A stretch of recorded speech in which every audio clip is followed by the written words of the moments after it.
বাংলাদেশের ক্রীড়াঙ্গনকে কিভাবে নষ্ট করলো। এই মাঠের নাম ধানমন্ডি মাঠ। প্রথম বিভাগ ফুটবল খেলতো এই মাঠ। হঠাৎ করে সাইনবোর্ড টাঙানো হলো লেফটেন্যান্ট শেখ জামাল মাঠ। তারপরে এই ধানমন্ডি এলাকার জনগণকে এই মাঠে প্রবেশাধিকার বন্ধ করে দেওয়া হলো।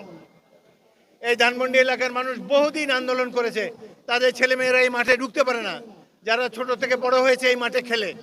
এটিকে একটি শেখ পরিবারের একটি ক্লাব দখল করে রেখেছে, সাধারণ মানুষের প্রবেশাধিকার নাই।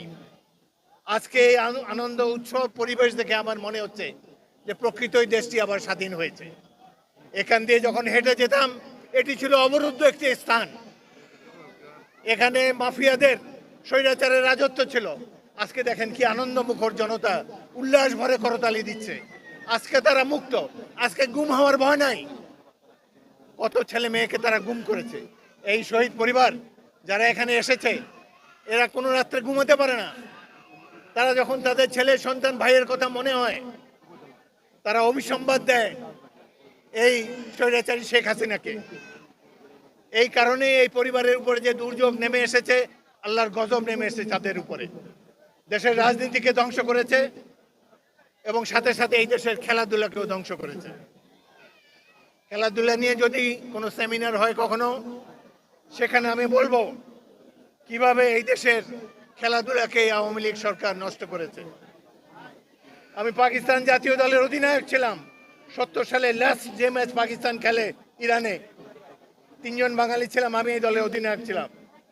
তারপর মুক্তিযুদ্ধে অংশগ্রহণ করেছি, যুদ্ধে আহত হয়েছি। ঢাকা ফুটবল লিগ শুরু হলো, 2 ম্যাচে 7 গোল দিলাম। তারপরের দিন জাতীয় দল সিলেক্ট করলো, আমি বাদ। কেন বাদ? আমার বাবা জাতীয় সংসদ সদস্য ছিলেন, জাসদের সহসভাপতি ছিলেন, শেখ মুজিবুর রহমানের বিরুদ্ধে নির্বাচনে দাঁড়িয়েছিলেন জাতীয় সংসদ নির্বাচনে। সেইটার অপরাধের দায়ভার আমাকে বহন করতে হয়েছে। অনেক কষ্ট লাগে কিভাবে এই দেশকে তারা নষ্ট করেছে। সর্বশেষ সাকিব এবং এর উদাহরণ তো দিলাম। খেলাধুলাকে রাজনীতির বাইরে রাখতে হয়, খেলাধুলাকে সকলের জন্য উন্মুক্ত রাখতে হয়। আমি আন্তরিক ধন্যবাদ জানাতে চাই কৃতি খেলোয়াড় আমিনুল হককে। দেশের আনাচে কানাচে থেকে তারকা খেলোয়াড়দেরকে এখানে নিয়ে এসেছে।